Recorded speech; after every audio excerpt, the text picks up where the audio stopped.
Life সায়েন্সের দুনিয়াটা কিন্তু বিশাল আর অনেক সম্ভাবনাময়। তো এর ভেতরে কি কি কোর্স আছে আর ক্যারিয়ার গড়ার সুযোগগুলোই বা কেমন, চলুন এই সব কিছু নিয়ে আজকের এই আলোচনায় আপনাদের সবাইকে স্বাগত জানাই। তো প্রথমেই আসা যাক, এই যে আমরা বলছি লাইফ সায়েন্স, এটা আসলে কি? দেখুন, খুব সহজ করে বললে এটা হলো জীবজগৎ আর প্রাণের বিজ্ঞান। মানে একেবারে কোষের ভেতর থেকে শুরু করে বিশাল ইকোসিস্টেম পর্যন্ত জীবন্ত সব কিছু নিয়েই এর কারবার। এর মধ্যে সবচেয়ে পরিচিত শাখাগুলোর একটা হলো বায়োটেকনোলজি। এটার মূল কাজটাই হলো বায়োলজি আর টেকনোলজিকে একসাথে করে মানুষের জীবনকে আরও উন্নত করা। যেমন ধরুন, নতুন নতুন ঔষধ তৈরি করা বা দারুণ সব প্রযুক্তি বানানো। আর এর ফলে কি হচ্ছে? ফার্মা আর রিসার্চ সেক্টরে অসাধারণ সব ক্যারিয়ারের সুযোগ তৈরি হচ্ছে। এরপর আসছে মাইক্রোবায়োলজি। নামটা শুনেই বোঝা যাচ্ছে এখানে মাইক্রো অর্গ্যানিজম, মানে ওই যে খালি চোখে দেখা যায় না এমন সব জীবাণু আর ভাইরাস, তাদের নিয়েই গবেষণা করা হয়। একবার ভাবুন তো, যে কোনো মহামারী ঠেকানো বা নতুন ভ্যাকসিন তৈরি করা, সবকিছুতেই কিন্তু এই ফিল্ডের এক্সপার্টদের চাহিদা এখন আকাশ ছোঁয়া। আচ্ছা, এবার আসি বায়োকেমিস্ট্রিতে। আমাদের শরীরের ভেতরে যে লক্ষ লক্ষ রাসায়নিক বিক্রিয়া প্রতি মুহূর্তে চলছে, সেগুলোর রহস্যই উন্মোচন করে এই শাখা।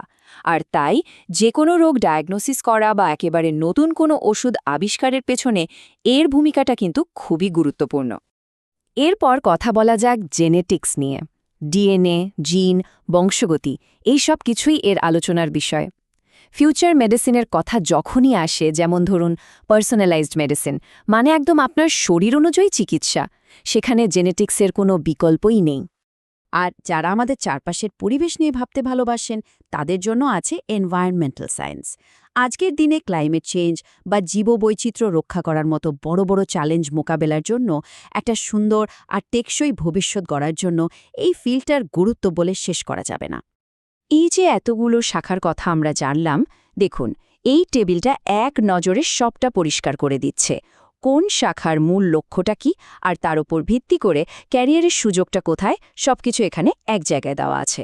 বায়োটেকনোলজি থেকে সোজা ফার্মা সেক্টরে, আবার এনভায়রনমেন্টাল সায়েন্স থেকে এনজিও বা সরকারি ক্ষেত্রে। একদম পরিষ্কার একটা ছবি, তাই না? তাহলে বুঝতেই পারছেন যে লাইফ সায়েন্সে একটা ডিগ্রি কিন্তু অনেকগুলো দরজা খুলে দেয়। আপনি হতে পারেন একজন রিসার্চ সায়েন্টিস্ট, যিনি ল্যাবে বসে নতুন কিছু আবিষ্কার করছেন, অথবা যোগ দিতে পারেন বড় কোনো ফার্মাসিউটিক্যাল কোম্পানিতে। সরকারি ক্ষেত্রেও প্রচুর সুযোগ আছে, যেমন আইসিএমআর বা সিএসআইআর এর মতো প্রতিষ্ঠানে। এমনকি এনভায়রনমেন্টাল কনসালটেন্ট বা হেলথ কেয়ার সেক্টরেও আপনার জন্য জায়গা রয়েছে। আর এই স্বপ্নের ক্যারিয়ারে পৌঁছানোর রাস্তাটাও কিন্তু বেশ সাজানো গোছানো। ক্লাস 12-এ সায়েন্স পড়ার পর আন্ডারগ্র্যাজুয়েট, মানে বিএসসি বা বিটেক। তারপর আপনার পছন্দের বিষয়ে একটা পোস্ট গ্র্যাজুয়েট ডিগ্রি, যেমন এমএসসি বা এমটেক।